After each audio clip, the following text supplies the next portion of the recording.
إن الحمد لله نحمده ونستعينه ونستغفره ونعوذ بالله من شرور أنفسنا ومن سيئات أعمالنا من يهده الله فلا مضل له ومن يضلل فلا هادي له وأشهد أن لا إله إلا الله وحده لا شريك له وأشهد أن محمدا عبده ورسوله يا أيها الذين آمنوا اتقوا الله حق تقاته ولا تموتن إلا وأنتم مسلمون يا أيها الناس اتقوا ربكم الذي خلقكم من نفس واحدة وخلق منها زوجها وبث منهما رجالا كثيرا ونساء واتقوا الله الذي تساءلون به والأرحام إن الله كان عليكم رقيبا يا أيها الذين آمنوا اتقوا الله وقولوا قولا سديدا يصلح لكم أعمالكم ويغفر لكم ذنوبكم ومن يطع الله ورسوله فقد فاز فوزا عظيما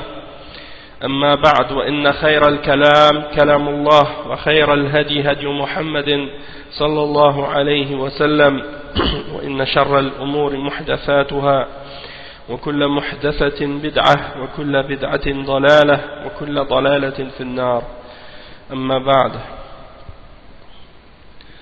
Donc on va commencer aujourd'hui le cours numéro 10 dans l'explication du Kashf al-Shubuhat avec le sharh du Cheikh Abdul Aziz ibn Baz rahimahullah.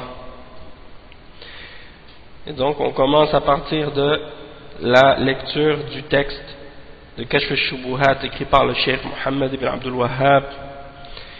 Et on est arrivé à l'endroit où le Cheikh explique le point central dans la façon de répondre et de clarifier les égarements des mushrikines et de ceux qui appellent au shirk. Donc le Cheikh il dit وَسِرُّ الْمَسْأَلَةِ أَنَّهُ إِذَا قَالَ أَنَا لَا أُشْرِكُ بِاللَّهِ فَقُلْ لَهُ وما الشرك بالله فسره لي فإن قال هو عبادة الأصنام فقل وما معنى عبادة الأصنام فسرها لي فإن قال أنا لا أعبد إلا الله فقل ما معنى عبادة الله فسرها لي فإن فسرها بما بينه القرآن فهو المطلوب وإن لم يعرفه فكيف يدعي شيئا وهو لا يعرفه. Donc, Cheikh Mohammed ibn Abdul Wahhab, il dit ici, et le secret dans cette affaire, dans cette question, c'est qu'à chaque fois qu'il dit, par exemple, je ne fais pas le shirk, à chaque fois que le mushrik avec qui tu discutes, chaque fois qu'il dit, je ne fais pas le shirk avec Allah, tu lui dis, alors qu'est-ce que c'est le shirk avec Allah? Explique-le-moi. Et s'il dit, c'est l'adoration des idoles, alors tu lui demandes, c'est quoi, quelle est la signification d'adorer les idoles? Explique-le-moi. Et s'il dit je n'adore personne d'autre excepté Allah, alors dis-lui quelle est la signification de l'adoration d'Allah, explique-la moi. Alors s'il l'explique de la même manière que cela a été clarifié par le Coran, alors ça c'est ce qu'on a voulu, c'est ce qu'on essaie d'obtenir de sa part. Mais s'il ne le connaît pas, s'il ne l'explique pas correctement, alors comment il peut prétendre quelque chose alors qu'il ne le connaît pas? Comment peut-il prétendre quelque chose alors qu'il ne connaît pas? Comme par exemple, comment peut-il prétendre qu'il ne fait pas le shirk alors qu'il ne sait même pas qu'est-ce que le shirk signifie? Comment peut-il prétendre qu'il n'adore que Allah alors qu'il ne sait même pas ce que signifie l'adoration? Et ainsi de suite. Ensuite, le cheikh il dit وَإِنْ فَسَّرَ ذَلِكَ بِغَيْرِ مَعْنَاهُ وَبَيَّنْتَ لَهُ الْآيَاتَ الْوَاضِحَاتِ وإن فسر ذلك بغير معناه بينت له الآيات الواضحات في معنى الشرك بالله وعبادة الأوثان وأنه الذي يفعلونه في هذا الزمان بعينه وأن عبادة الله وحده لا شريك له هي التي ينكرون علينا ويصيحون كما صاح إخوانهم حيث قالوا أجعل الآلهة إلها واحدا إن هذا لشيء عجاب.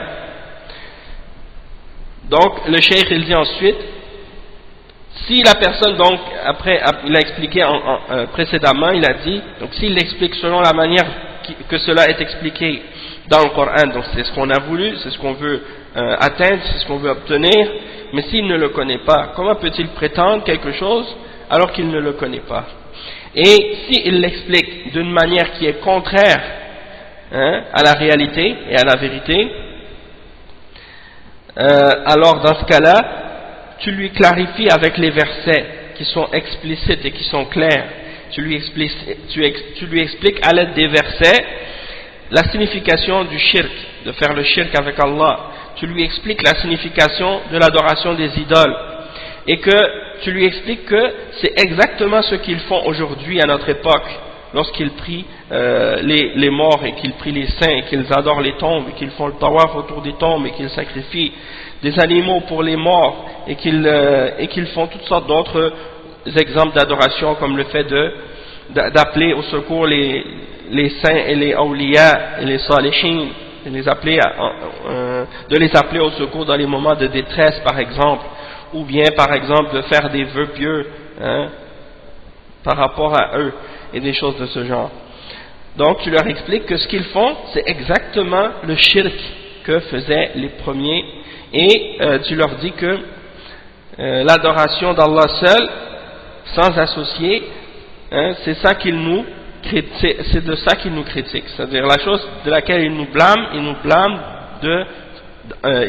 en fait d'adorer Allah seul et de ne rien lui donner comme partenaire et comme associé, comme si c'était un crime. Qu'est-ce qu'on faisait? Comme si d'adorer Allah seul c'était quelque chose qui était incorrect et mauvais.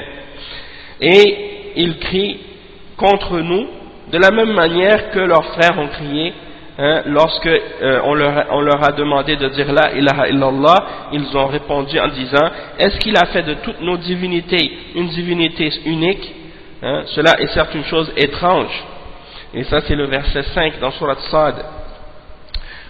Donc le cheikh il continue à expliquer, le cheikh Mohammed bin Abdul Wahhab il continue à expliquer. Il dit: فإذا عرفت أن الذي يسميه المشركون في زماننا كبير الاعتقاد هو الشرك الذي نزل فيه القرآن وقاتل رسول الله صلى الله عليه وسلم الناس فاعلم أن شرك الأولين أخف من شرك أهل زماننا بأمرين: أحدهما أن الأولين لا يشركون ولا يدعون الملائكة والأولياء والأوثان مع الله إلا في الرخاء، أما الشدة فيخلصون لله الدين، كما قال تعالى: وإذا مسكم الضر في البحر ضل من تدعون إلا إياه فلما نجاكم إلى البر أعرضتم وكان الإنسان كفورا. وقوله: قل أرأيتم إن أتاكم عذاب الله أو أتتكم الساعة أغير الله تدعون إن كنتم صادقين بل إياه تدعون فيكشف ما تدعون إليه إن شاء وتنسون ما تشركون. وقوله تعالى: وإذا مس الإنسان ضر دعا ربه منيبا إليه، إلى قوله: تمتع بكفرك قليلا إنك من أصحاب النار.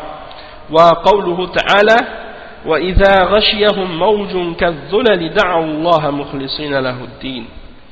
فمن فهم هذه المسألة التي وضحها الله في كتابه، وهي أن المشركين الذين قاتلهم رسول الله صلى الله عليه وسلم يدعون الله ويدعون غيره في الرخاء، أما في الضراء والشدة فلا يدعون إلا الله وحده لا شريك له وينسون ساداتهم، تبين له الفرق بين شرك أهل زماننا وشرك الأولين. ولكن أين من يفهم قلبه هذه المسألة فهما راسخا والله المستعان. Donc le cheikh explique ensuite, il dit que si tu as su qu'est-ce qu'on vient d'expliquer et que tu as su que ce que les mouchriquins à notre époque appellent la grande croyance, c'est en réalité le shirk avec lequel le Coran a été révélé, c'est-à-dire la dénonciation du shirk que le Coran a donné, hein, pour eux la croyance c'est quoi? C'est en réalité la croyance, la même croyance que la croyance des mouchriquins, c'est-à-dire la croyance de Abu Jahl et de Abu Lahab. C'est-à-dire que pour les gens de notre époque, hein, comme on l'a expliqué dans les cours précédents, pour eux la aqidah c'est quoi? C'est tawhid al-rububiyyah. Pour eux la aqidah c'est quoi? C'est tawhid al-rububiyyah. En particulier, quand tu regardes chez les gens de bid'a parmi les gens de kalam, comme par exemple les Mu'tazila et les Asha'ira et les Maturidiyya, pour eux, le tawhid, c'est uniquement une catégorie. Hein? C'est le fait d'affirmer qu'il y a un seul créateur et que c'est lui qui a tout créé et que c'est lui qui est tout puissant et que c'est lui qui contrôle tout et que c'est lui qui peut profiter et nuire, et que du moment que tu reconnais ça et que tu as cru en ça, eh bien, tu es un musulman, tu es un muwahhid, tu as établi le tawhid. Même si tu adores des tombes, même si tu adores des morts.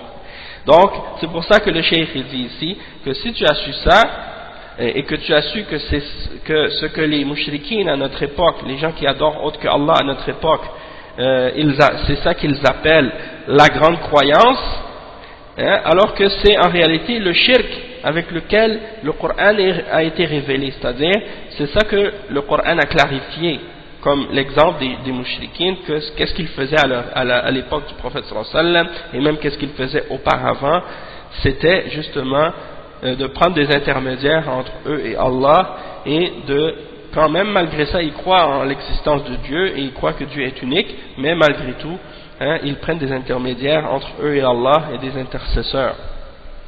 Et donc le cheikh il dit, donc tu as su que ça c'est exactement le shirk, hein, que le Coran a clarifié, et que ces gens, ceux qui faisaient ce shirk là, le prophète Mohammed sallallahu alayhi wa sallam les a combattus pour ça.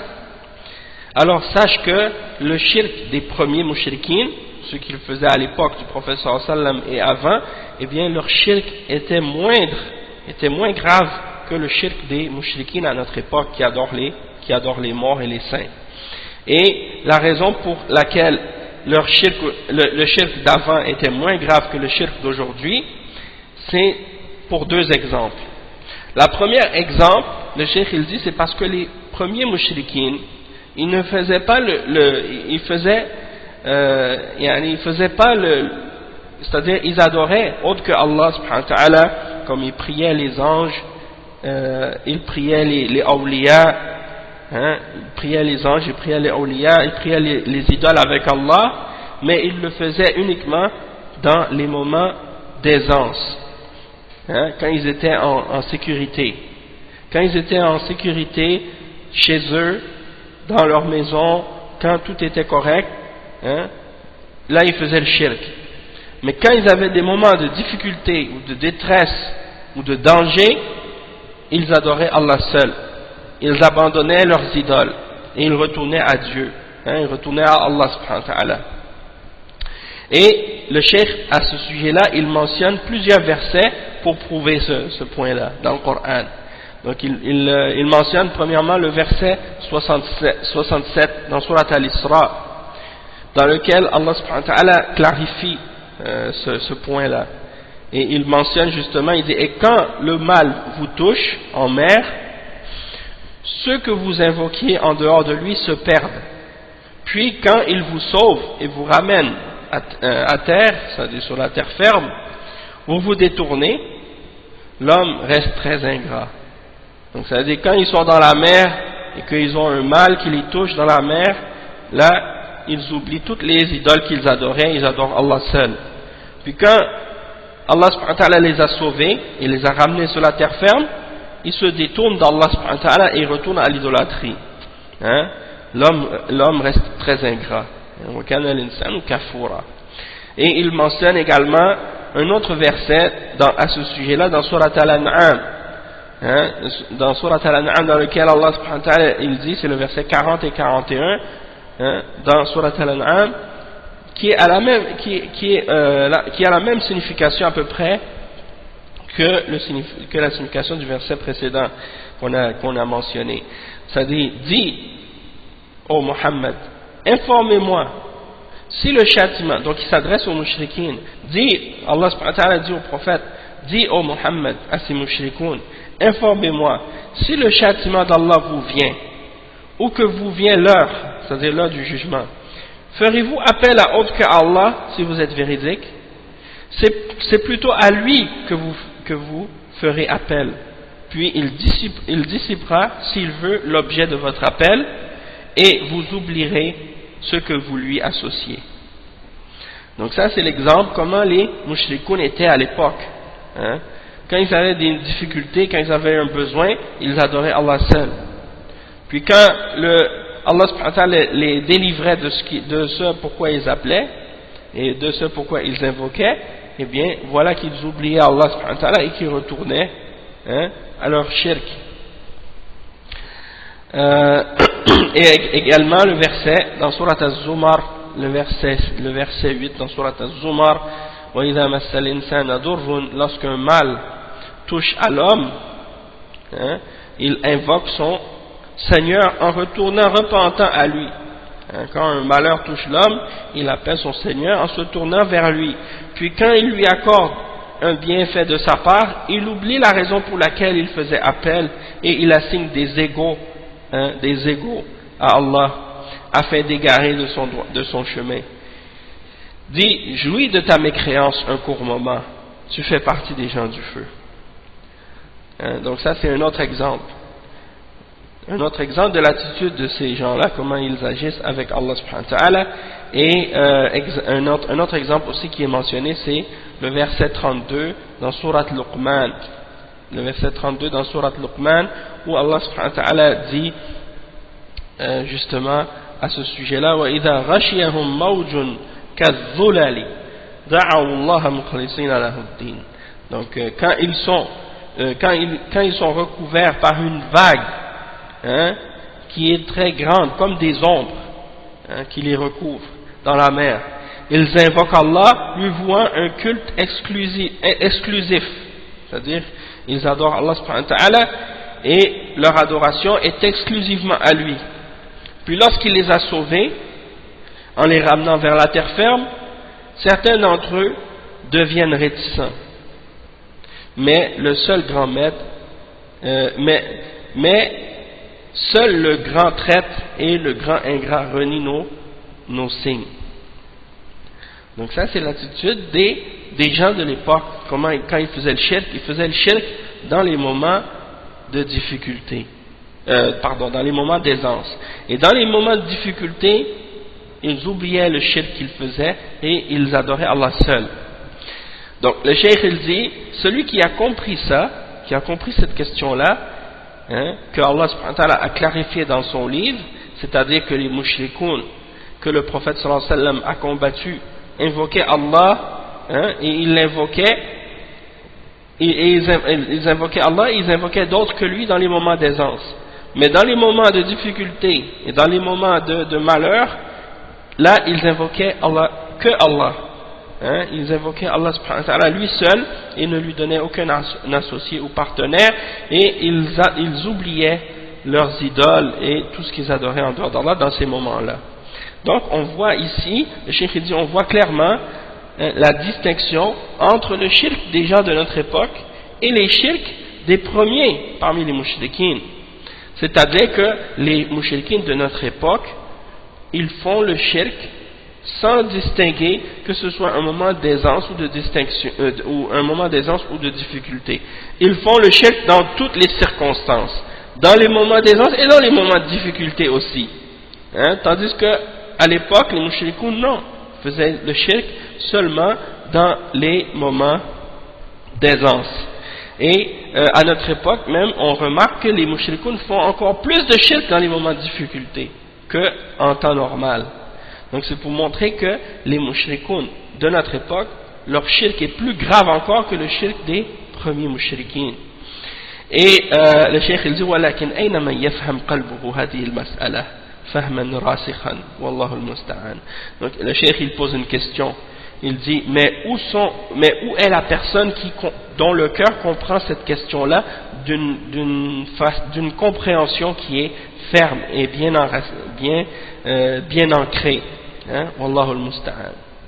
Donc ça c'est le premier point qui montre l'égarement et le fait que l'égarement des mouchriquines de notre époque est plus grand encore que celui des premiers.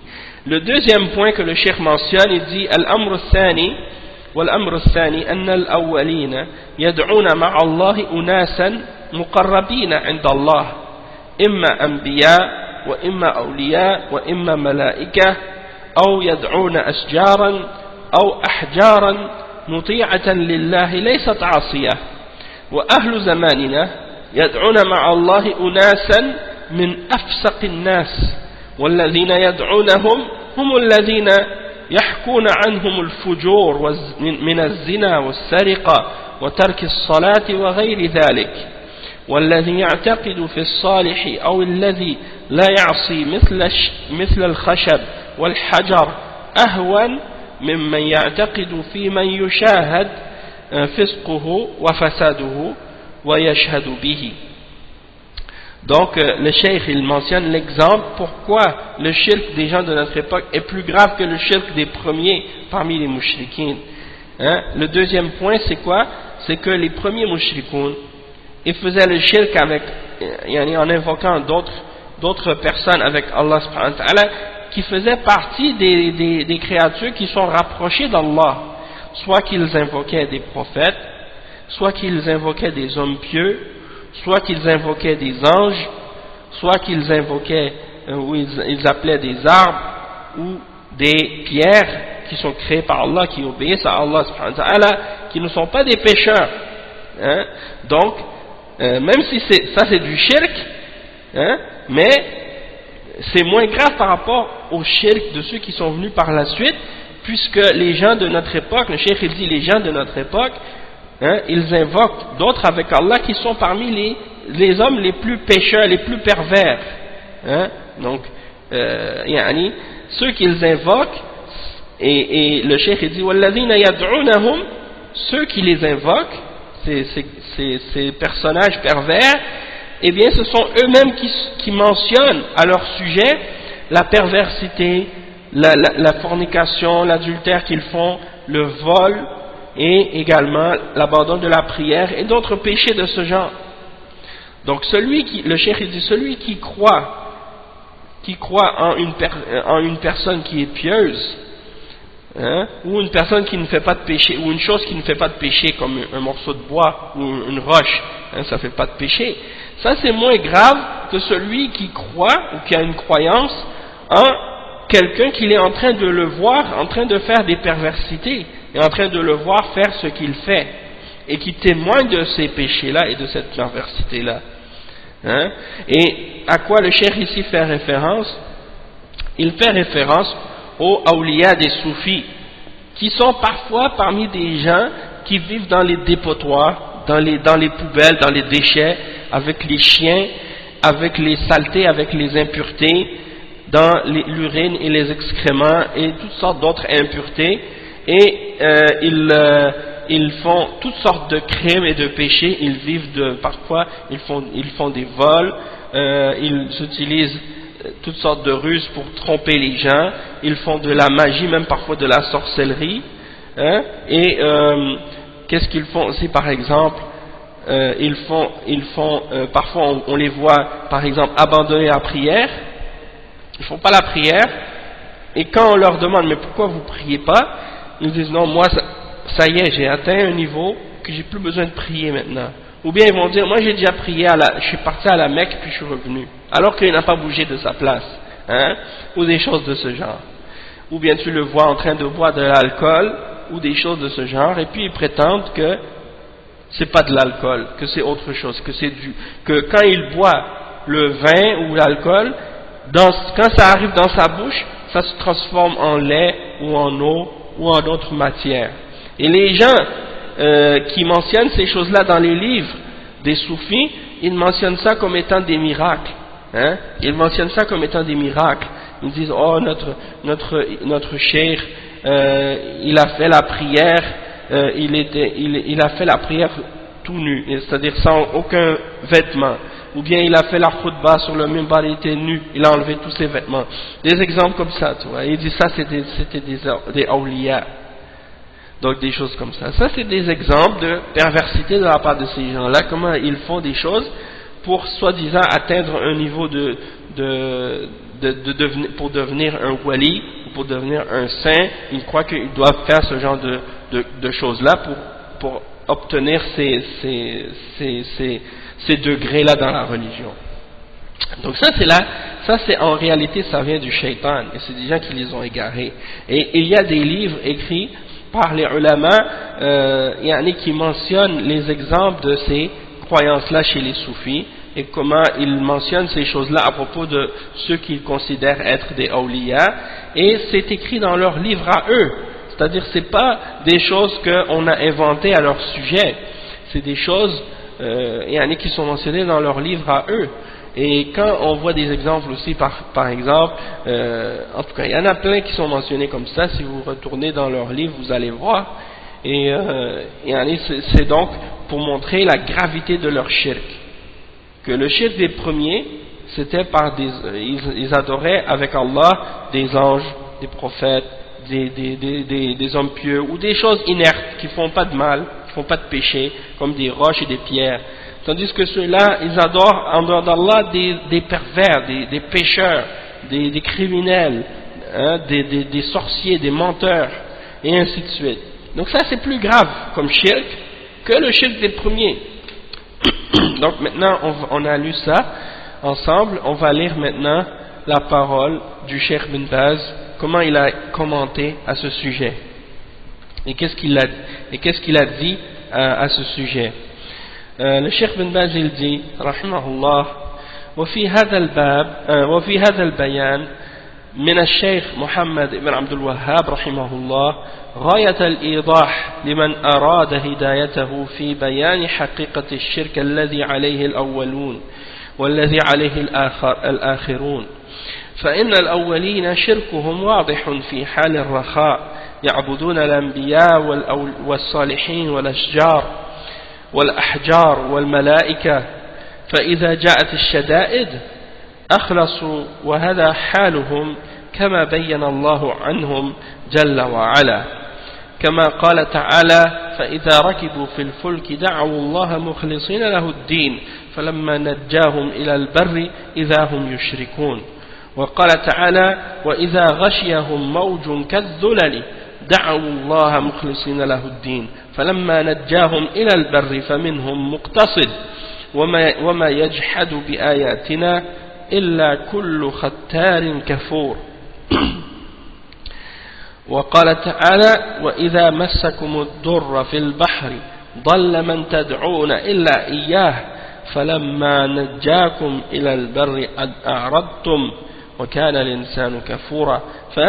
فهذه حالهم في الشدائد، يخلصون لله العبادة، فإذا اضطرت الأمواج وحلت بهم الكروب أخلصوا لله، فإذا جاءت الساعة وجاء الأمن أشركوا بالله.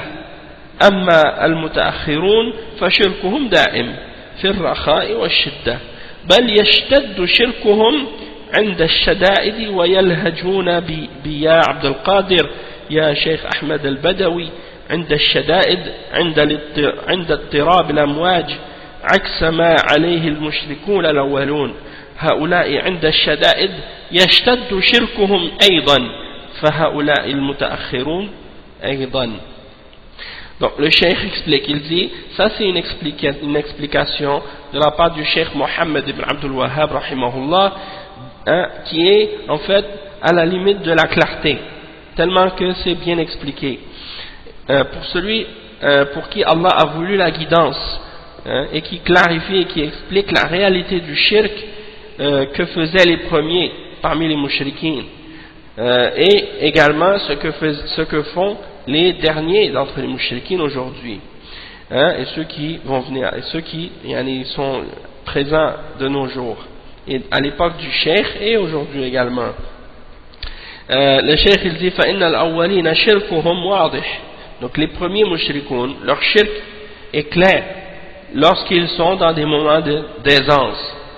Ils font du shirk en adorant les prophètes, en adorant les hommes pieux, en adorant les arbres, en adorant les pierres, en adorant les anges et ainsi de suite. Mais lorsque leur viennent des difficultés, ils rendent leur adoration pure pour Allah seul. Donc ça c'est leur état, comme Allah subhanahu wa ta'ala l'a mentionné dans le Coran, dans le verset 65 dans Surat Al-Ankabut. Allah subhanahu wa ta'ala dit, et lorsqu'ils montent dans le bateau, ils invoquent Allah en lui vouant un culte pur, et en purifiant pour lui leur religion. Puis lorsqu'il les a sauvés et qu'il les a ramenés sains et saufs sur la terre ferme, les voilà qui redeviennent des mushrikoun, qui recommencent à faire du shirk.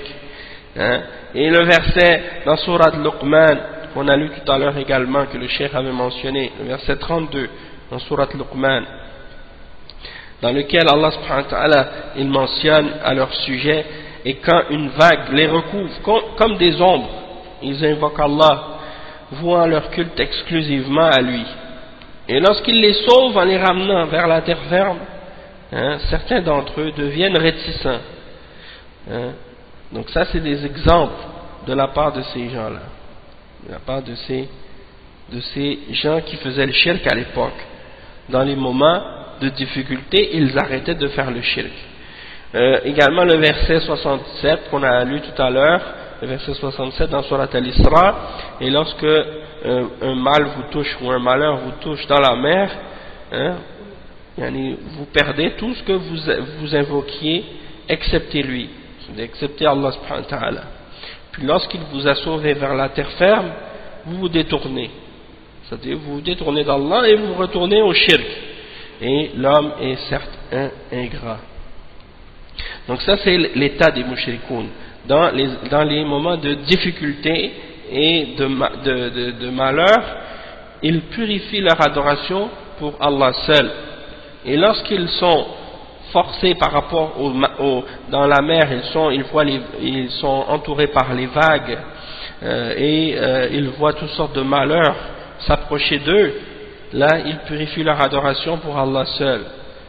Mais lorsqu'ils sont dans des moments d'aisance, des moments de tranquillité et de sécurité, ils recommencent à faire le shirk avec Allah. Tandis que les mushrikoun qui sont venus par la suite, comme les mushrikoun de l'époque du cheikh ou les mushrikoun de notre époque aujourd'hui, même parmi certains qui se disent musulmans parmi eux, qui adorent des tombes et des morts, eh bien leur shirk c'est dans tous les moments, c'est permanent, c'est quelque chose qu'ils font dans les moments d'aisance et dans les moments de difficulté. Il n'y a pas de différence pour eux dans ces choses-là. Même que, le cheikh il dit même qu'en réalité leur shirk dans les moments de difficulté devient plus grave encore et plus grand encore que dans les moments d'aisance. C'est comme s'ils font plus de shirk encore quand ils ont des difficultés. Et tu les entends crier les noms de Abdul Qadir, Ya Abdul Qadir, Ya Cheikh Ahmed al-Badawi, et selon la tariqa, selon la personne, ils vont appeler un cheikh différent. Et une fois j'avais lu un livre écrit par en fait c'est une biographie de Al-Hajj Omar Tal Al-Fouti, qui est un des musulmans disons un des Tijani. C'est un qui a propagé la tariqa Tijaniya dans la région du Fouta et dans la région de l'Afrique de l'Ouest. C'était un qui a fait la propagation de la tariqa Tijaniya. Donc lui, j'avais lu un livre sur sa biographie, et dans un endroit dans sa biographie, il mentionnait à son sujet que lorsqu'il est revenu de la Mecque, il est retourné, il est passé, je pense, vers le Nigeria, et il a vu une femme qui appelait Abdul Qadir dans les moments de détresse. Alors il lui a dit, cesse d'appeler Abdul Qadir et appelle Ahmed Tijani. Cesse d'appeler Abdul Qadir et appelle Ahmed Tijan à la place. Et puis dans l'histoire ça dit comme elle a appelé Ahmed Tijan par la suite. Donc c'est pour dire, il remplace un shirk par un autre shirk. Hein? Donc c'est pour ça, dans les livres d'histoire, il mentionne Al-Hajj Omar comme si c'était quelqu'un qui a propagé l'islam dans l'Afrique de l'Ouest. Alors que la réalité, c'est que lorsqu'il était en Arabie, lorsqu'il est allé faire le Hajj, il a donné une allégeance à un des élèves d'Ahmed Tijan qu'il allait aller propager la tariqa Tijaniya en Afrique. Et donc quand il est parti en Afrique de l'Ouest, qu'est-ce qu'il a fait?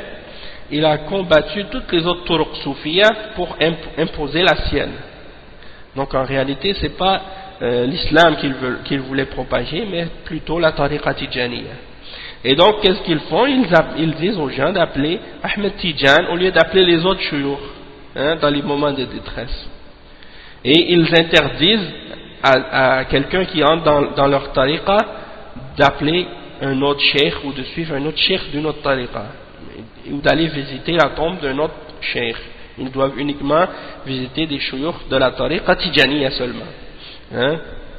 Donc ça c'est des exemples. Et ils pensent que toute personne qui est dans la tariqa Tijaniya, elle va rentrer au paradis, mais s'ils ne sont pas dans la tariqa Tijaniya, ils rentreront en enfer. Hein? Donc tout ça c'est des exemples d'égarement de la part de ces gens-là. Hein? Et donc ça c'est dans les moments de détresse, comme on a dit, ils font ça. Alors que les premiers mushrikoun ne faisaient pas de shirk dans les moments de détresse, ils faisaient juste dans les moments d'aisance. Hein? Donc ça c'est pour montrer comment le shirk aujourd'hui, les gens qui font le shirk parmi ces gens-là est plus grave que les premiers, parmi les gens qui faisaient partie des mushrikines comme Abu Jahl et Abu Lahab et ainsi de suite. Ensuite, le Cheikh bin Baz il dit فإن قالوا نحن لا نعبدهم لا نقول إنهم بنات الله المشركون الأولون أشركوا بأنهم قالوا إن الملائكة بنات الله إن الملائكة بنات الله ونحن لا نقول بنات الله وليس شركهم بدعائهم وإنما شركهم يعني بالبنات بقولهم إنهم بنات الله وإنهم ولد وإنهم ولد الله. Et non. Donc le cheikh il dit, et si ils disent par la suite, nous on les adore pas, on dit pas qu'elles sont les filles d'Allah, hein? On dit pas que Allah a des filles, on dit pas que les anges sont les filles d'Allah. Les mushrikoun, les premiers, quand ils faisaient leur shirk, c'était quoi?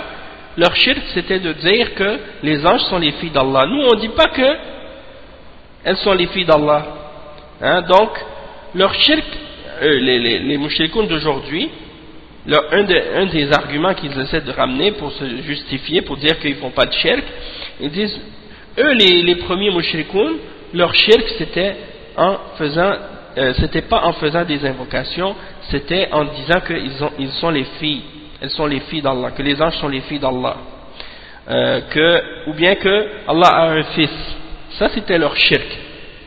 Et le cheikh il dit, نقول له لا هم قالوا هذا وكفروا بهذا وهذا هذا كفر مستقل من نسب الله الولد ومن نسب لله الولد هذا كفر مستقل قال بنات الله أو المسيح قال ابن الله أو العزير هذا كفر مستقل ودعاؤهم والاستغاثة بهم كفر مستقل والمشركون جمعوا هذا وهذا فإذا دعوتهم مع الله واستغثت بهم قد وقعت في الشرك وإن لم تقل إن الملائكة بنات الله وإن لم تقل عيسى ابن الله والعزيز ابن الله أو والعزير ابن الله تكون صرفت له العبادة وتستغيث به وتنظر له وهذا من الشرك. قال تعالى قال جل وعلا فلا تدع مع الله أحدا وقال تعالى ومن أضل ممن يدعو من دون الله من لا يستجيب له إلى يوم القيامة وهم عن دعائهم غافلون وإذا حشر الناس جميع الناس كانوا لهم أعداء وكانوا بعبادتهم كافرين سمى دعاءهم عبادة قال تعالى ذلكم الله ربكم له الملك والذين تدعون من دونه ما يملكون من قطمير إن تدعوهم لا يسمعوا دعاءكم ولو سمعوا ما استجابوا لكم ويوم القيامة يكفرون بشرككم سمى دعاءهم شركا وقال تعالى ومن يدع مع الله إلها آخر لا برهان له به فإنما حسابه عند ربه إنه لا يفلح الكافرون سماهم كفرة بدعاء الملائكة ودعاء الأنبياء ودعاء الصالحين وإن لم يقولوا بنات وإنهم بنات الله. Donc le cheikh explique un point important ici parce que comme on a entendu dans qu'est-ce qu'on a traduit tout à l'heure la dernière partie, c'est que eux ils disent nous on les adore pas parce qu'on dit pas qu'elles sont les filles d'Allah. Hein? On dit pas par exemple que Isa est le fils de Dieu, donc on ne l'a pas adoré en dehors d'Allah. Et donc ils essaient d'utiliser ça comme argument. Donc le cheikh il dit, on leur répond, on dit non. Eux ils ont dit ça, ils ont dit et ils ont mécru par les deux. C'est-à-dire ils ont les mushrikoun, ils ont dit, c'est vrai que ils ont dit que les anges sont les filles d'Allah. Et ils ont mécru pour ça, et ils ont aussi mécru parce qu'ils les ont invoquées et adorées en dehors d'Allah. Mais le fait de dire qu'elles sont les filles d'Allah, c'est un kufr séparé, et un kufr indépendant de l'autre. Hein? Donc, il ne faut pas mélanger les deux. Celui qui a attribué à Allah un fils, ça c'est un kufr indépendant de l'autre. Et celui qui dit que Allah a des filles, ou que le Messie, Isa, Ibn Maryam, que ça c'est le fils de Dieu, ou que Uzair c'est un fils d'Allah, ça c'est un shirk indépendant, et c'est un kufr indépendant. Et le fait de les invoquer et de les appeler au secours, ça c'est un autre shirk indépendant aussi, indépendant du fait d'attribuer à Allah un fils. Hein? C'est comme par exemple si quelqu'un il dit, il invoque le prophète Mohammed sallallahu alayhi wa sallam, et il appelle au secours le prophète Mohammed sallallahu alayhi wa sallam dans les moments de détresse. Puis tu lui dis, mais non, pourquoi tu appelles le prophète Mohammed sallallahu alayhi wa sallam?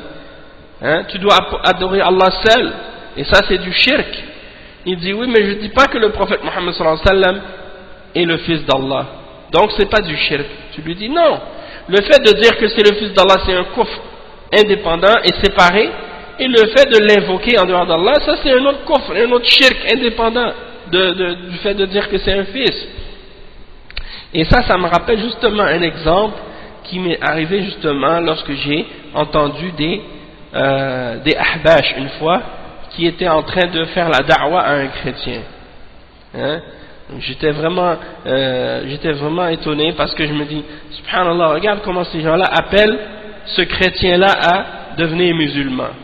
Puis une fois qu'il est devenu musulman, ils lui disent que c'est correct d'invoquer d'autres que Allah.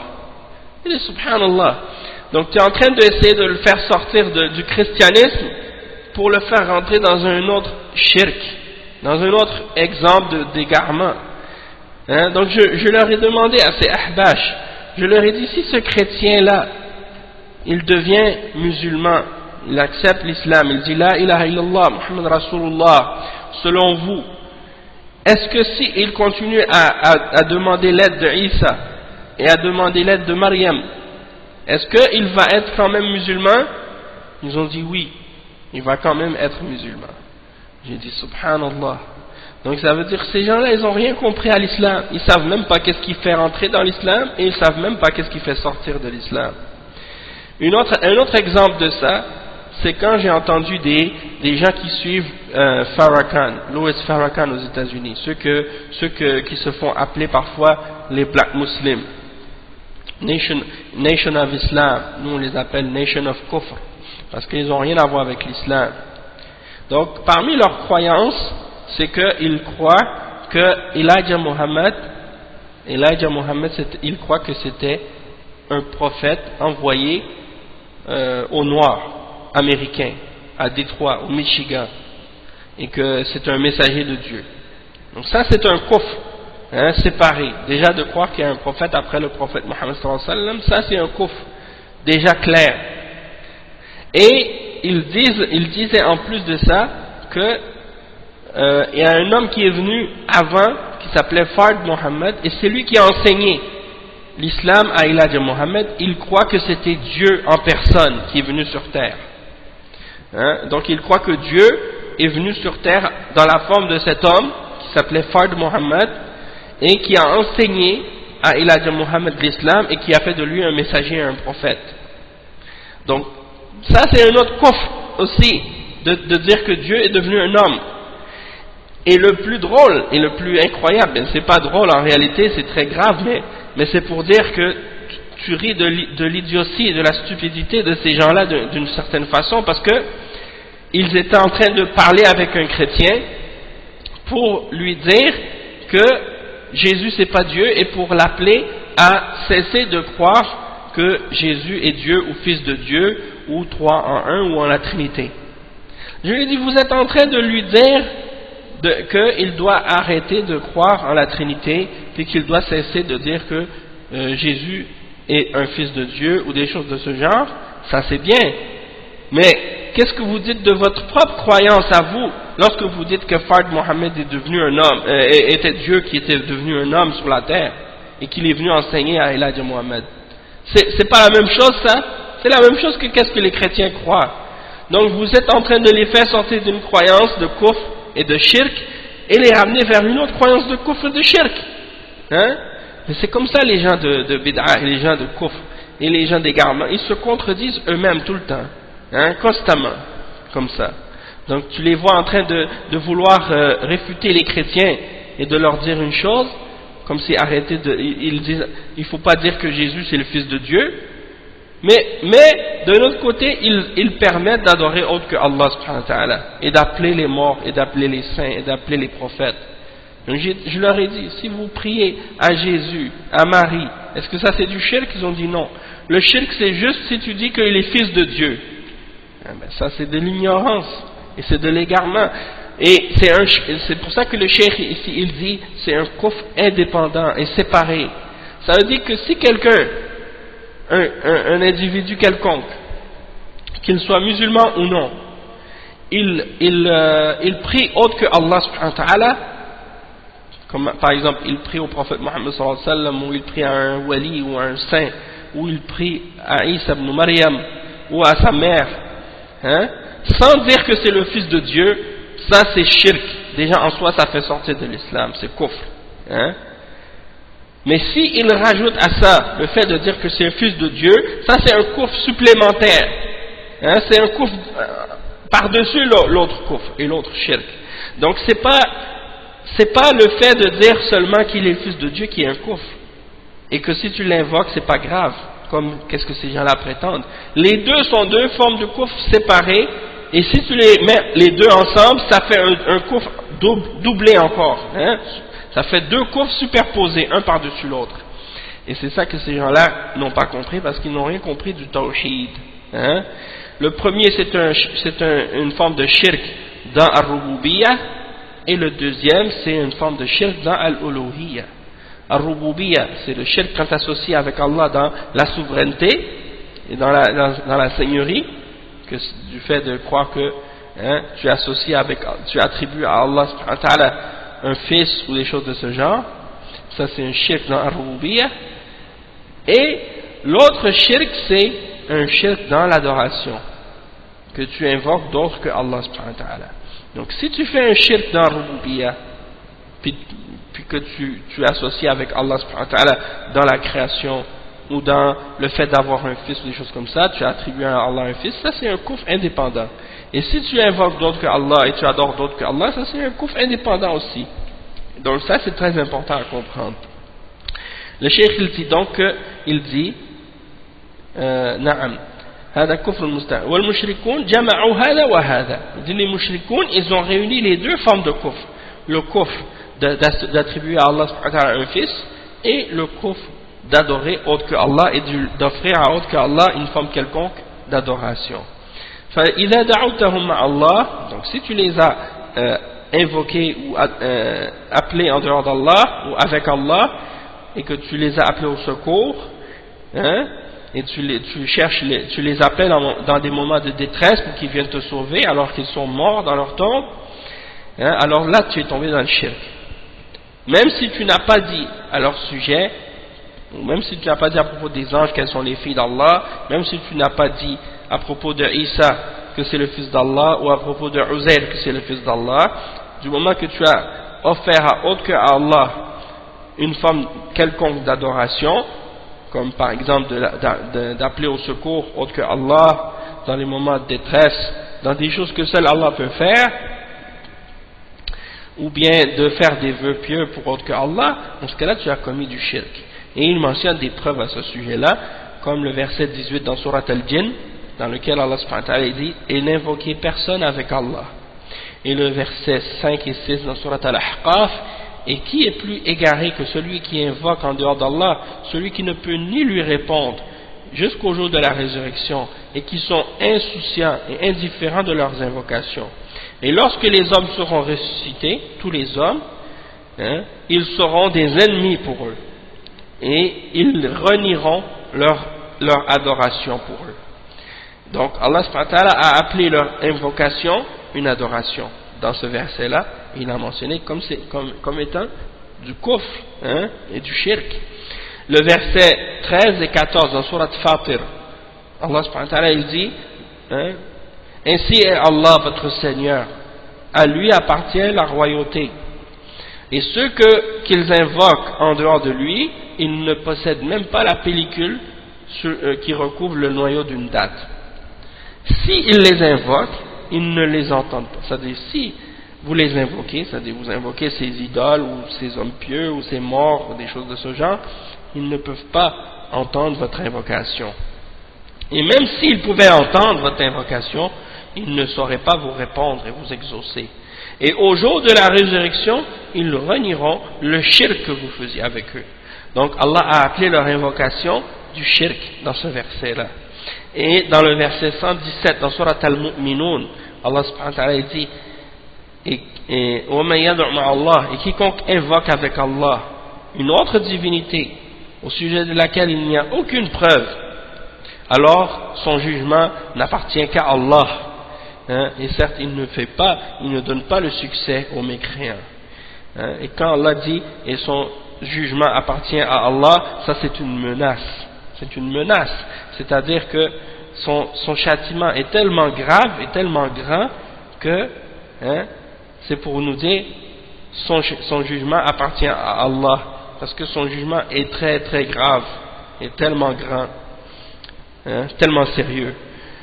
Donc le cheikh dit ensuite sammahum kafara, donc Allah subhanahu wa ta'ala les a appelés kuffar, innahu la yuflihul kafirun.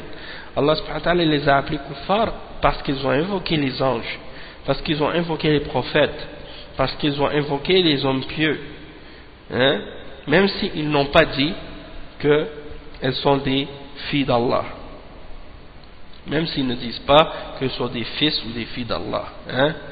Le cheikh il continue donc à expliquer un peu plus ce point-là. Il dit إثبات الولد لله كفر مستقل ودعاء الملائكة أو الأموات أو الأولياء كفر مستقل وسب الدين كفر مستقل واستحلال ما حرم الله كفر مستقل كالزنا ونحوه وإسقاط ما أوجب الله كفر مستقل فمن يقول الصلاة غير واجبة أو الحج غير واجب مع الاستطاعة أو الزكاة غير واجبة كفر مستقل. Donc le cheikh il dit, le fait d'affirmer à Allah qu'il a un fils, ça c'est un kufr séparé, un kufr indépendant, c'est-à-dire c'est un kufr supplémentaire, différent de l'autre. Et celui qui invoque les anges, qui appelle les anges, les morts, et les hommes pieux, les saints, ça c'est un kufr indépendant aussi. Et celui qui insulte la religion, ça c'est un kufr indépendant aussi, hein, un kufr séparé aussi. Et celui qui rend halal ce que Allah a rendu haram, ça c'est un kufr indépendant aussi, comme celui qui rend halal l'adultère ou la fornication, qui dit que c'est permis, ça aussi c'est un kufr indépendant. Le fait de faire tomber les obligations d'Allah, ça c'est un kufr indépendant aussi, comme celui qui dit par exemple que la salat n'est pas obligatoire, ou que le hajj n'est pas obligatoire avec la capacité, ou que la zakat n'est pas obligatoire. Ça c'est un kufr indépendant. Donc ça veut dire que quelqu'un peut faire le kufr par plusieurs choses en même temps. C'est pas nécessaire que ce soit une seule chose qui le fasse devenir mécréant. Donc quelqu'un peut devenir mécréant par une de ces choses-là, ou il peut devenir mécréant avec toutes ces choses-là ensemble. Hein? C'est-à-dire que c'est des catégories ou des formes de kufr différentes. C'est ça que ça veut dire. Mais que si tu en as une de celles-là, c'est suffisant pour te faire sortir de la foi, et si tu les as toutes ensemble, c'est encore pire. C'est ça que ça veut dire. Hein? Donc, si quelqu'un, supposons quelqu'un, un chrétien par exemple, il dit qu'Allah a un fils, donc ça c'est un kufr. Et en plus, il invoque les anges. Et il invoque les morts et les saints. Ça, c'est un autre kufr encore par-dessus le premier. Et s'il insulte la religion, c'est un autre kufr par-dessus les autres. Et s'il rend halal ce qui est haram, ça c'est un autre kufr par-dessus. Hein? Et s'il il rejette les obligations religieuses, ça c'est un autre kufr, et ainsi de suite. Hein? Et ça peut continuer comme ça. Donc le cheikh il dit فَإِنْ قَالَ لَكَ إِنَّ أَوْلِيَاءَ اللَّهِ لَا خَوْفٌ عَلَيْهِمْ وَلَا هُمْ يَحْزَنُونَ والملائكة من أولياء الله والصحابة من أولياء الله واللات من أولياء الله فقل نعم أولياء الله لا خوف عليهم ولا هم يحزنون من أسباب أعمالهم الصالحة ولكن ليس معناه أنهم يدعون مع الله هم لا خوف عليهم ولا هم يحزنون لهم أعمالهم الصالحة ولكن ليس لك أن تدعوهم مع الله ليس لك أن تستغيث بهم ليس لك أن تسألهم قضاء الحاجات وتفريج الكروبات وتفريج الكروب أعمالهم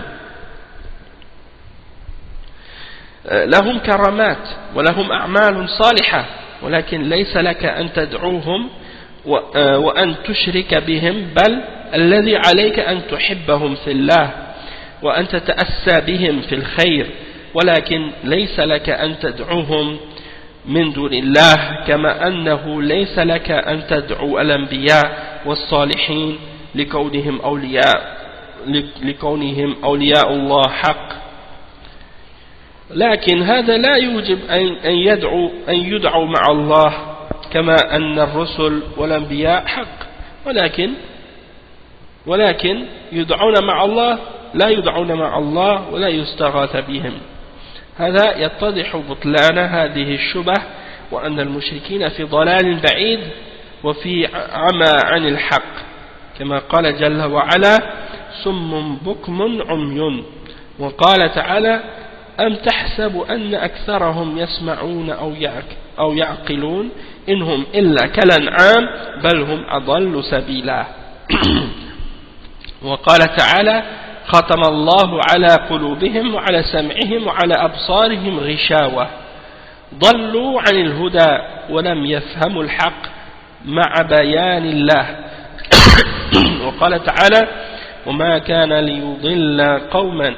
الله ليضل قوما بعد إذ هداهم حتى يبين لهم ما يتقون وأرسل الرسل تبشر وتنذر وأنزل الكتب تبشر وتنذر ولكنهم في صدود وإعراض وبعد عن كلام الله المنصوص والإقبال عليها وأخذ الفائدة منها والحق بل يغلب اتباع أهوائهم بل يغلب اتباع أهوائهم وتقليد أسلافهم نسأل الله العافية. Donc le cheikh il termine ensuite en disant un autre exemple des shubuhat, des mushrikoun de notre époque et on a mentionné cette shubha déjà mais c'est pour exemple, comme un exemple que le cheikh veut ramener. Il dit, et s'ils te disent par exemple, mais les awliya, c'est-à-dire les hommes pieux rapprochés d'Allah, hein, les alliés d'Allah, ils n'ont nulle crainte, ils n'auront nulle crainte et ils ne seront pas attristés. Et les anges font partie des awliya d'Allah et les sahaba font partie des awliya d'Allah, et Allat fait partie des awliya d'Allah, hein? Donc tu leur dis, oui, les awliya d'Allah, ils n'auront pas de crainte et ils ne seront pas attristés, mais c'est à cause de leurs œuvres, de leurs bonnes œuvres, hein? Mais ça ne veut pas dire qu'ils peuvent être invoqués avec Allah, hein? Eux, ils n'ont pas de crainte, ils ne seront pas attristés, et ils ont des bonnes œuvres qu'ils ont faites. Mais ça ne veut pas dire que toi, tu as le droit de les invoquer pour ça, avec Allah, hein? Donc tu ne dois pas les appeler au secours avec Allah. Tu ne dois pas leur demander de régler tes problèmes et de libérer de tes malheurs, hein? Ça, c'est leurs actions peuvent rien faire pour toi, hein? Leurs actions, c'est pour eux, hein? Si tu veux, le cheikh dit, eux ils ont des miracles, c'est-à-dire des prodiges, ils font des prodiges, hein? Ils ont des bonnes œuvres qu'ils ont fait, mais ça te donne pas la permission de les invoquer et de faire le shirk avec eux, hein? Qu'est-ce qui est obligatoire pour toi de faire par rapport à eux? C'est de les aimer en Allah et de les prendre comme un exemple dans le bien, hein? Mais tu n'as pas le droit de les invoquer avec Allah, hein? De la même manière que tu n'as pas le droit d'invoquer les prophètes et les hommes pieux, parce que sous prétexte que ce sont des alliés d'Allah ou des hommes rapprochés d'Allah, des hommes véridiques, hein, ou qu'ils sont réellement rapprochés d'Allah. Le fait qu'ils soient rapprochés d'Allah, ça ne te permet pas de les invoquer avec Allah et de les prendre comme intermédiaires entre toi et Allah dans l'adoration, hein? Donc ça c'est quelque chose qui vient clarifier la fausseté des shubuhat des mushrikines, et qui vient montrer à quel point ils sont dans l'égarement lointain et comment ils sont aveuglés de la vérité.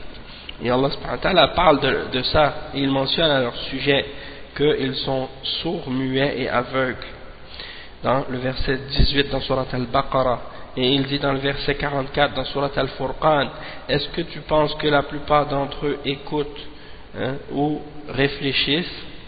Ils ne sont que comme des bêtes, même qu'ils sont plus égarés du chemin encore.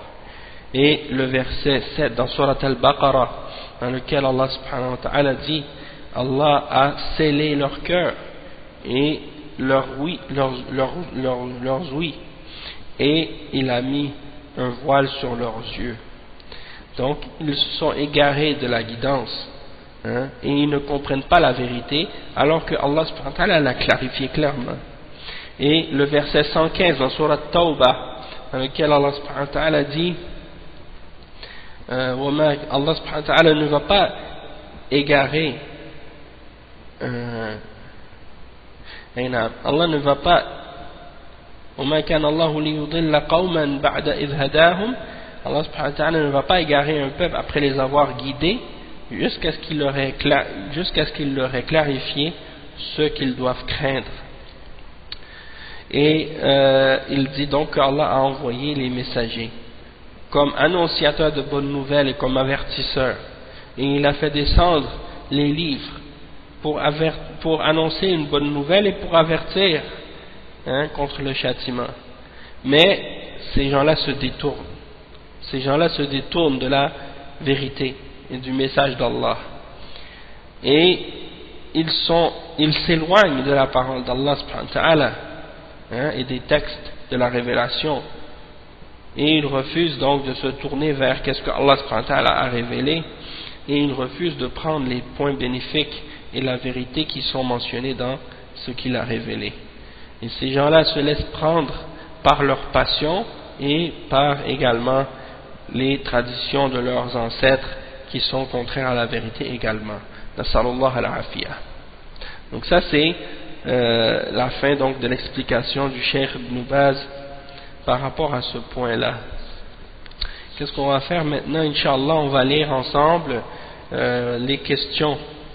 On va lire ensemble les questions et réponses du cours, de ce cours qui ont été posés au Cheikh. La première question, الرافضة هل الاختلاف معهم في الفروع؟ الجواب الاختلاف في العقيدة، يعتقدون في أهل البيت، يدعونهم مع الله، يستغيثون بهم، ينظرون لهم، مثل ما يفعل المشركون الآخرون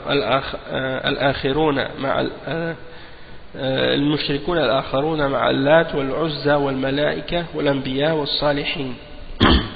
Donc la première question qui est posée au cheikh, c'est à propos des Rafida, les chiites Rafida, la secte des Rafida. Est-ce que la divergence avec eux, c'est une divergence dans les branches de des règles dans les branches de la religion, ou bien c'est dans les fondements?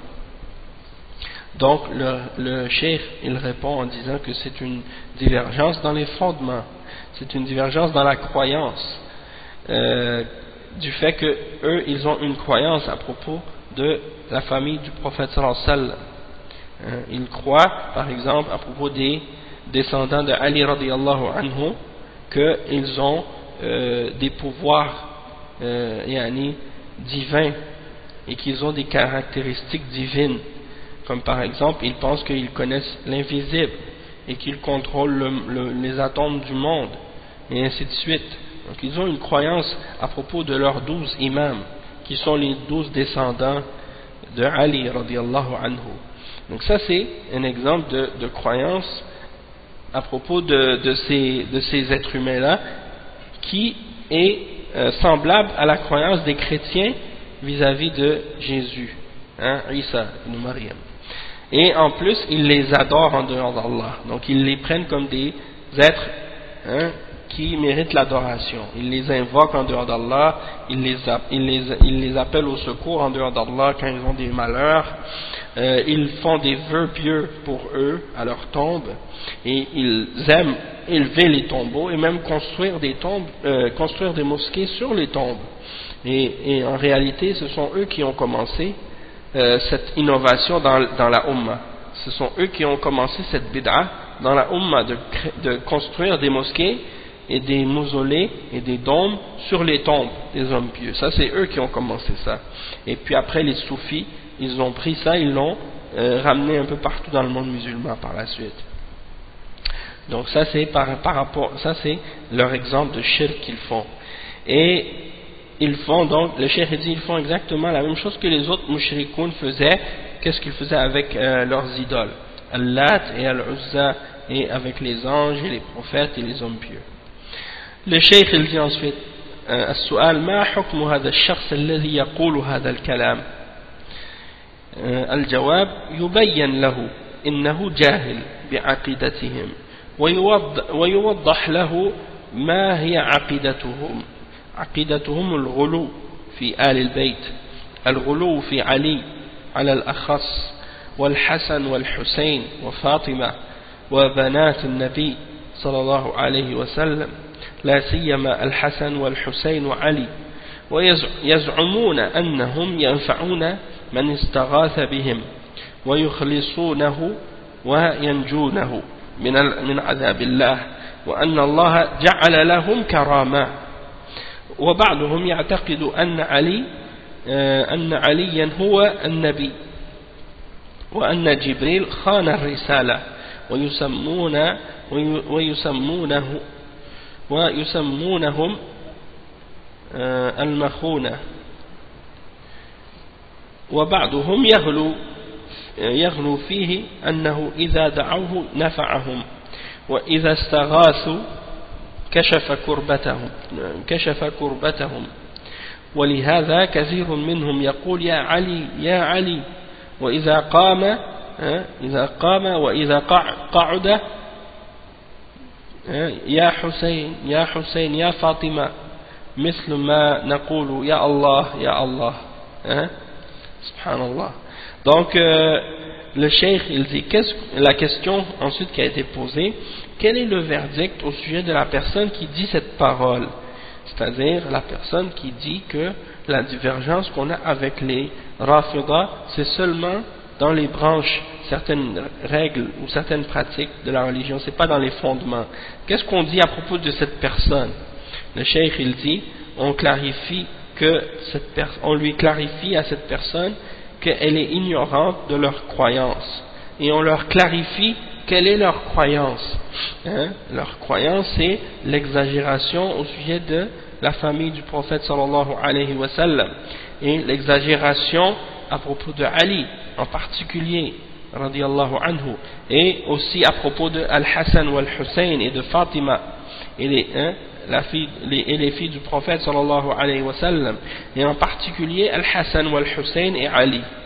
Et ils pensent qu'ils peuvent profiter, ceux qui les appellent au secours dans les moments de détresse, et ils pensent qu'ils peuvent venir les sauver, et qu'ils peuvent même les sauver du châtiment d'Allah, et que Allah leur a donné des prodiges ou des choses comme ça.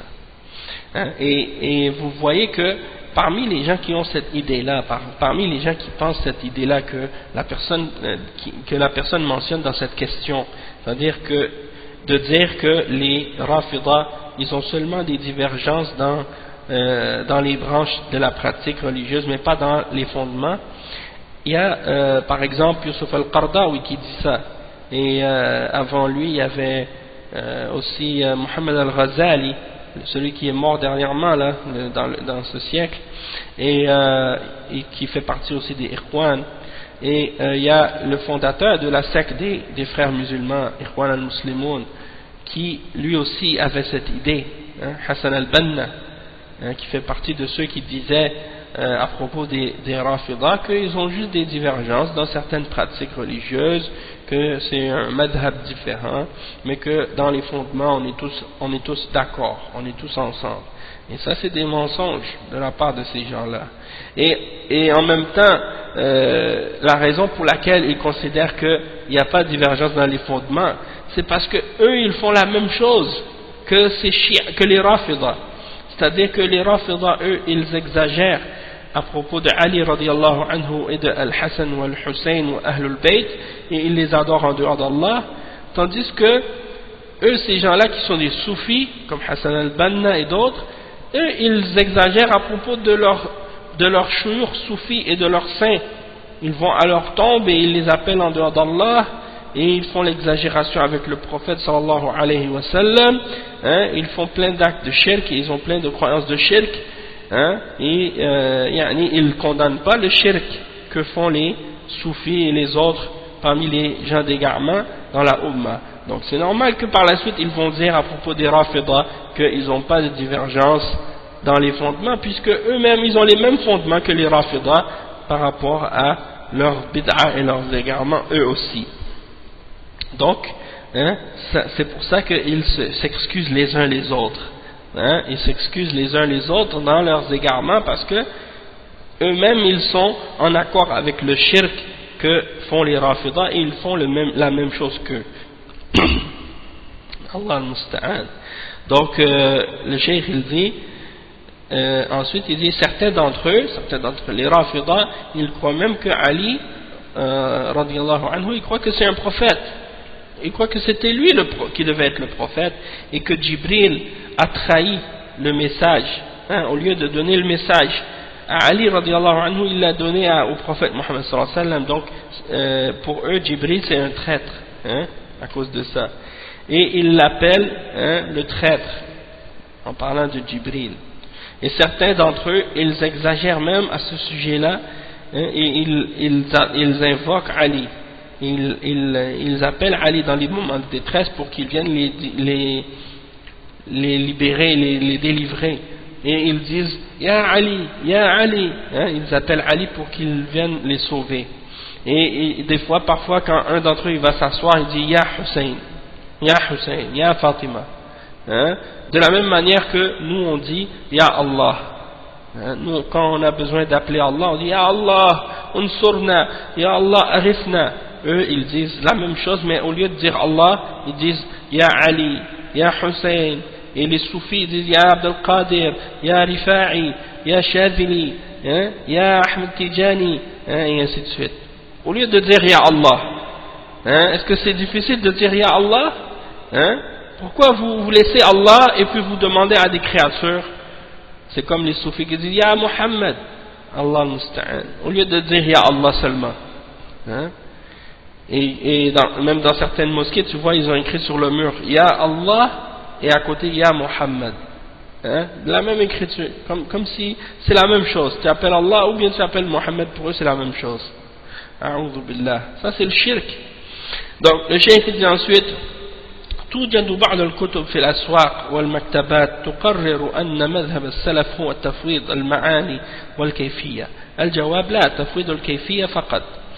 والذي يقول تفويض المعاني غلط. مذهب السلف تفويض الكيفية. نعرف معنى الرحمن، نعرف معنى الرحيم، نعرف معنى السميع، نعرف معنى البصير، نعرف معنى العزيز الحكيم، نعرف، ولكن الكيفية لا نعلمها. كيف رحمته، كيف استوى، كيف علمه، لا نعرف الكيفية. هؤلاء يسمون المفوضة وهو مذهب باطل. Donc le cheikh il dit que on lui a posé la question, il y a certains livres dans les marchés, dans les librairies qui affirment que la croyance des salafs c'était le tafwid, et que c'était le tafwid de la signification des attributs et du comment des attributs aussi, les deux ensemble.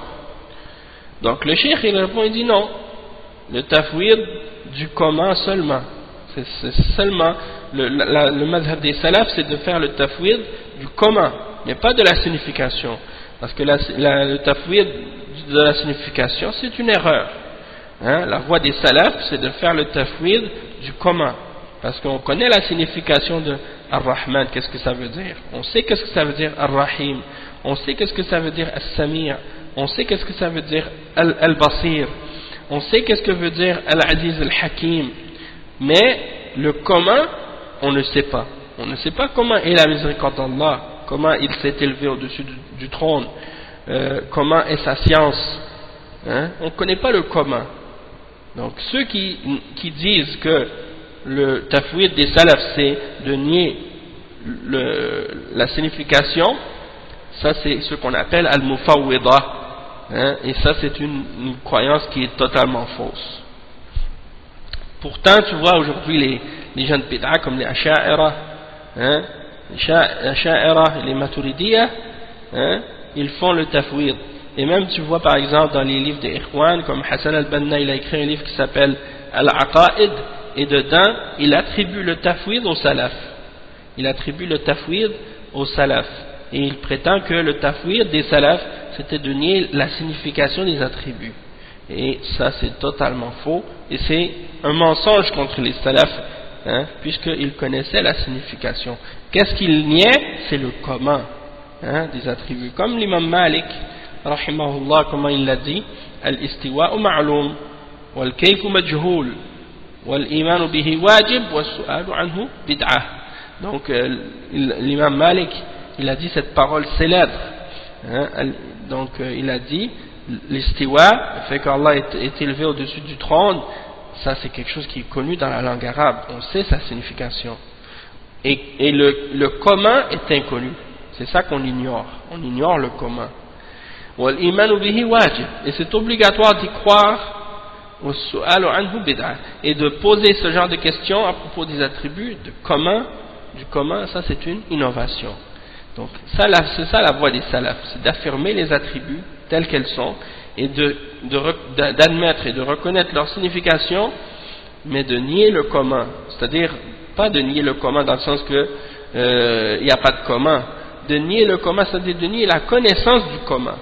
C'est-à-dire que nous, on ne peut pas connaître le comment des attributs d'Allah. C'est seulement Allah qui connaît comment sont ses attributs. Hein? Et il ne nous l'a pas révélé. Il ne nous a pas révélé le comment. Il nous a seulement révélé la signification. Naam. Donc le cheikh il dit ensuite الذي لا يصلي, une autre question, الذي لا يصلي يجوز إطلاق لفظ الكفر عليه حتى لا يصلى عليه إذا مات أو لا. الجواب إذا علم أنه ما يصلي لا يصلى عليه لأنه كافر. وهل يطلق عليه لفظ الكفر؟ نعم، يقول الرسول صلى الله عليه وسلم بين الرجل والكفر تارك الصلاة. Donc ils ont posé la question au cheikh à propos de la personne qui prie pas, c'est-à-dire la personne qui prie jamais, et le fait de dire d'elle qu'elle est dans le coffre. Et est-ce que on doit faire la prière sur elle si elle meurt ou non? Le cheikh il dit, si on sait de la personne qu'elle ne fait pas la salat, on ne prie pas sur elle et il est kafir. Et la question ensuite, est-ce que on applique sur lui le mot kufr ou le terme du kufr? Le cheikh il répond, il dit oui, parce que le messager d'Allah sallallahu alayhi wa sallam a dit, entre l'homme et la mécréance il y a l'abandon de la salat, hein? Donc ça c'est la position de Cheikh Bin Baz et de tous les ulama de l'Arabie Saoudite en général à propos de cette question là, et c'est une position parmi les positions des salafs à ce sujet, hein? C'est-à-dire que l'imam Ahmad avait aussi cette position là et d'autres aussi parmi les salafs. Le cheikh il dit une autre question, Awamu Shi'a wal Mutasawwifa wa ghayruhum هل يطلق عليهم لفظ الكفر؟ الجواب يتبعونهم إذا كانوا يعتقدون مثل عقيدتهم مثل كفار قريش. Donc on a posé la question au cheikh à propos du commun d'entre les Rafidah et les Shia et les Soufiyas. Est-ce qu'on applique sur eux le terme du kufr? Le cheikh il répond, il dit ils les suivent s'ils croient en la même chose que eux, s'ils ont la même croyance qu'eux, comme les kuffars de Quraysh.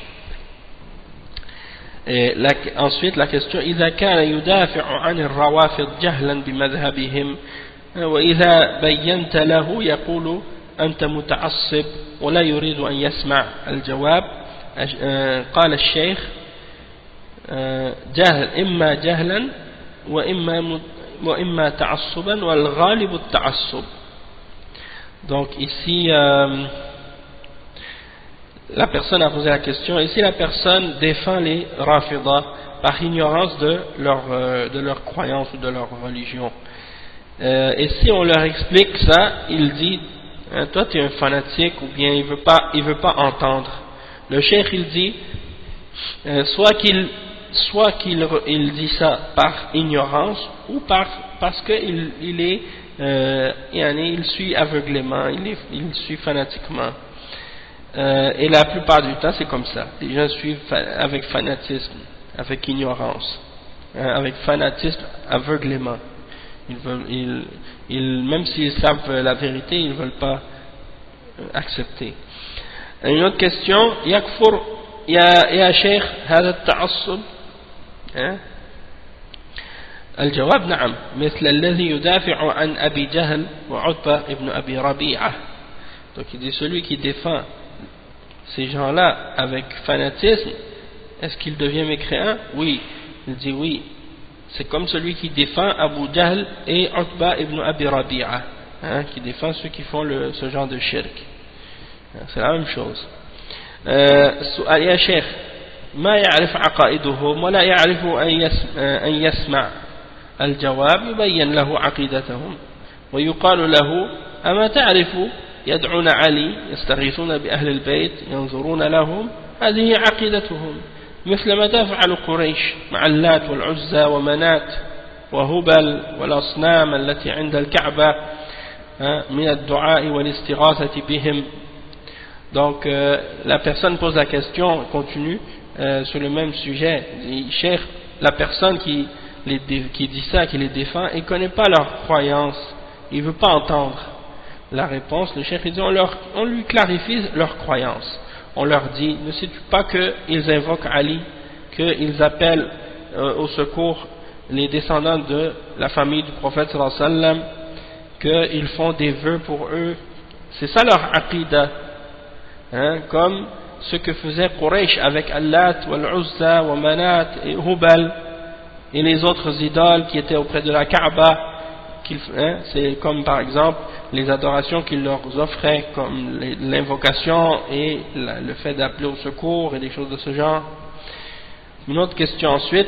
يا شيخ بالنسبة إذا علم أن هذا التاجر رافضي وأن بضاعته معروفة عند الناس يعني بضاعة موجودة في الأسواق هل يحذر الناس هل يحذر منه على أساس أو هل يحذر منه على أساس أنه ما يشترون منه ويقال للناس لا تشتروا منه هذه البضاعة حتى يدعمونه أحسن الله إليكم حتى لا يدعمونه أحسن الله إليكم. الجواب هذا محل نظر. الشراء والبيع من الكفرات جائز. النبي صلى الله عليه وسلم اشترى من اليهود ومات ودرعه مرهونة عند يهودي في طعام لأهله عليه الصلاة والسلام، ولكن يبين له عقيدتهم حتى لا يتخذهم أصحاب ولا رفقاء. أما كونه يشتري منهم إذا دعت الحاجة يعني شراءه فالأمر سهل، ولكن لا يواليهم ولا يأكل من ذبيحتهم ولا طعامهم فذبيحتهم محرمة. Donc le cheikh il explique que, parce qu'on lui a posé la question au cheikh en ce qui concerne un commerçant qui est rafidi, il fait partie des rafidas, lorsqu'on sait que c'est un rafidi et que ses marchandises sont connues dans le marché, les gens connaissent sa marchandise dans les marchés, est-ce qu'on a le droit d'avertir les gens en disant par exemple lui c'est un rafidi, achetez pas de lui, hein, pour pas l'aider ou l'encourager dans sa vente? Le cheikh il répond, il dit il faut méditer là-dessus, parce que la vente et l'achat d'acheter et de vendre des kuffars c'est permis. Le prophète sallallahu alayhi wa sallam a acheté des juifs, et quand il est mort sallallahu alayhi wa sallam, son armure était laissée en gage chez un juif pour de la nourriture qu'il avait achetée pour sa famille alayhi salatu wassalam. Donc c'est permis de vendre et d'acheter de la part des kuffars, et toutefois tu clarifies leur croyance et que tu ne dois pas les prendre comme compagnons et comme amis. Mais sur la question d'acheter d'acheter d'eux, si tu as besoin d'acheter d'eux, ça c'est une chose qui est facile, c'est-à-dire il n'y a pas de problème avec ça, mais tu ne dois pas les prendre pour alliés et manger de la viande qu'ils ont égorgée ni de leur nourriture, parce que la viande qu'ils égorgent elle est haram. La viande que les Shia Rafida ont égorgée elle est haram, hein? Et on voit ça beaucoup chez les musulmans ignorants, qui vont acheter la viande chez les Shia Rafida, et il y en a même parmi les femmes musulmanes qui se marient avec des Rafidi, ou des hommes qui se marient, des hommes sunnis qui se marient avec des Rafidiyya. Ça c'est pas permis aussi, hein? Ensuite il y a une autre question qui a été posée. يا شيخ يمكن أن يشتري من غيرهم؟ الجواب الشيخ قال أولى، ولكن المقصود الحذر من المغالاة والمحبة أو التساهل معهم أو تمرير أعمالهم والتساهل فيها، ويبين للناس كفرهم وضلالهم، وأن هذه من أعمالهم، يسبون الصديق، يسبون عمر، يسبون الصحابة، يستغيثون بأهل البيت، يستغيثون بعلي، هذا الشرك الأكبر. سب الصحابة شرك مستقل معناه تخوينهم وأنهم ليسوا أهلا ليرووا عنهم. Donc l'autre question qu'ils ont posée au cheikh, est-ce que c'est permis, non, ils ont dit au cheikh, c'est possible qu'ils achètent d'autres que lui, parce que le cheikh il a répondu que c'est permis d'acheter et de vendre d'un kafir ou d'un rafidi. Donc les autres, les élèves ils ont posé la question, cheikh, il peut acheter de quelqu'un d'autre, pas besoin d'acheter de lui. Et le cheikh il répond, il dit oui, c'est mieux s'il achète de quelqu'un d'autre, c'est mieux. Mais qu'est-ce qu'on veut faire, qu'il faut faire attention, c'est de tomber dans l'exagération, hein, ou dans l'amour, ou dans la négligence et le laxisme avec eux. Donc il ne faut pas être dans l'exagération, il ne faut pas non plus être dans le laxisme, hein, et de prendre les choses à la légère. Donc il faut expliquer aux gens leur kufr et leur égarement, et que ça c'est leurs actions, et que eux ils insultent Abu Bakr as-Siddiq, ils insultent Omar ibn Khattab, ils insultent les Sahaba, hein, et ils appellent au secours la famille du prophète sallallahu alayhi wa sallam, ils appellent au secours et dans les moments de détresse Ali radiallahu anhu, alors qu'il est mort et enterré. Et ça c'est du shirk akbar, c'est du shirk majeur. Et de un que le fait d'insulter les sahaba, ça c'est du shirk, hein, c'est un shirk séparé.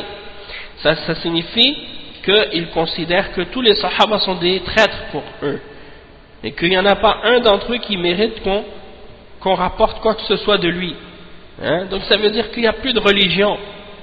Si on prend plus des sahaba, ça veut dire qu'il ne nous reste plus rien. Il ne nous reste plus rien, parce que si on ne prend pas des sahaba, ça veut dire qu'on ne peut plus prendre le Coran, parce que le Coran nous a été transmis par les sahaba. Et eux, c'est justement ça qu'ils disent, les Rafida. Ils disent que le Coran qu'on possède maintenant, c'est pas le vrai, hein?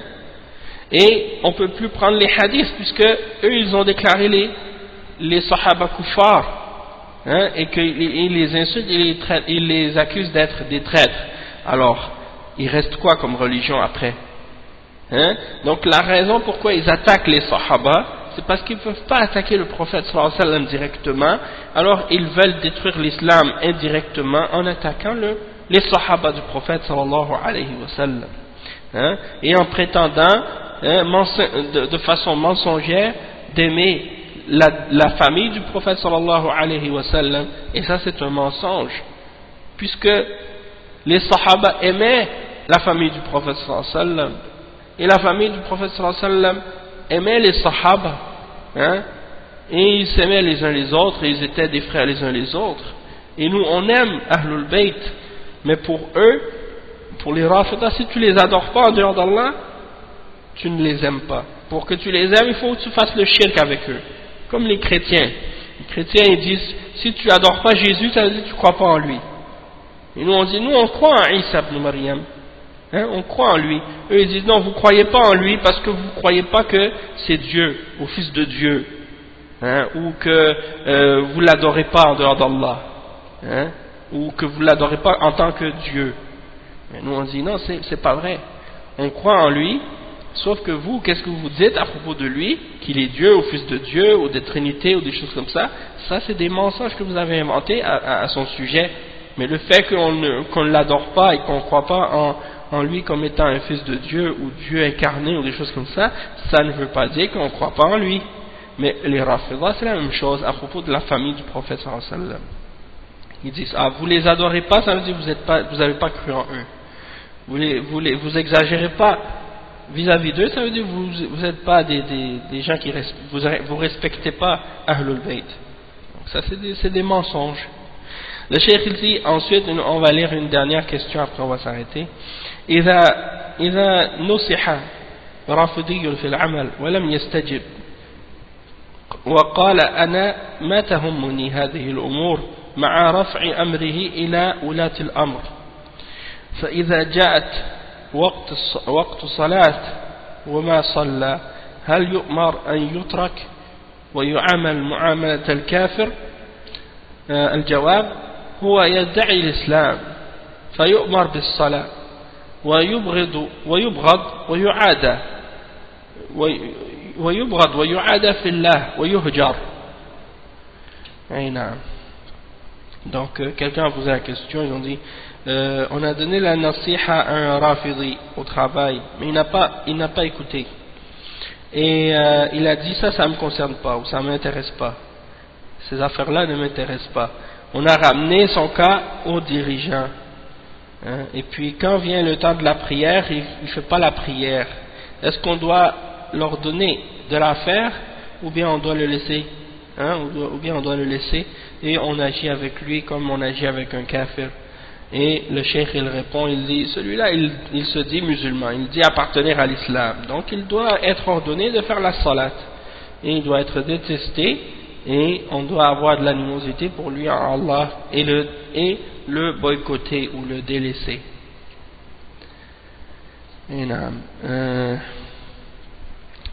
السؤال يا شيخ الصلاة ما يناصح عليها؟ الجواب بلى، يؤمر بالصلاة ويقال له صلي ويهجر إذا ترك الصلاة ويستحق الهجر.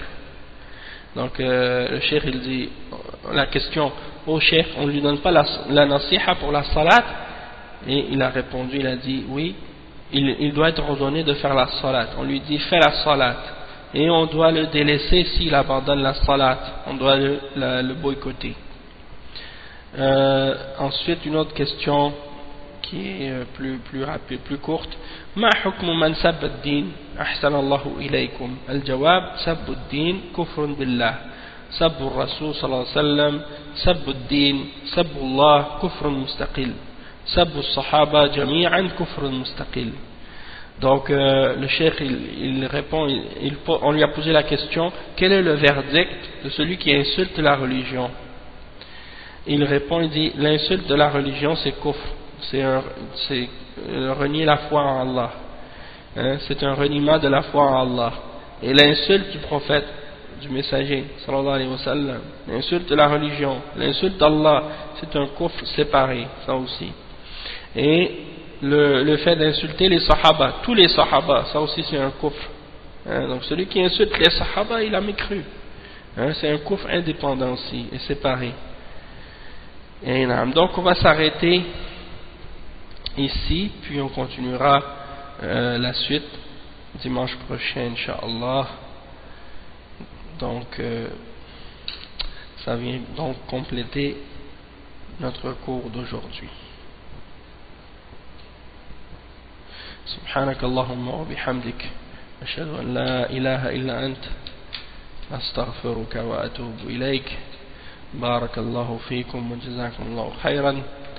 والسلام عليكم ورحمة الله وبركاته.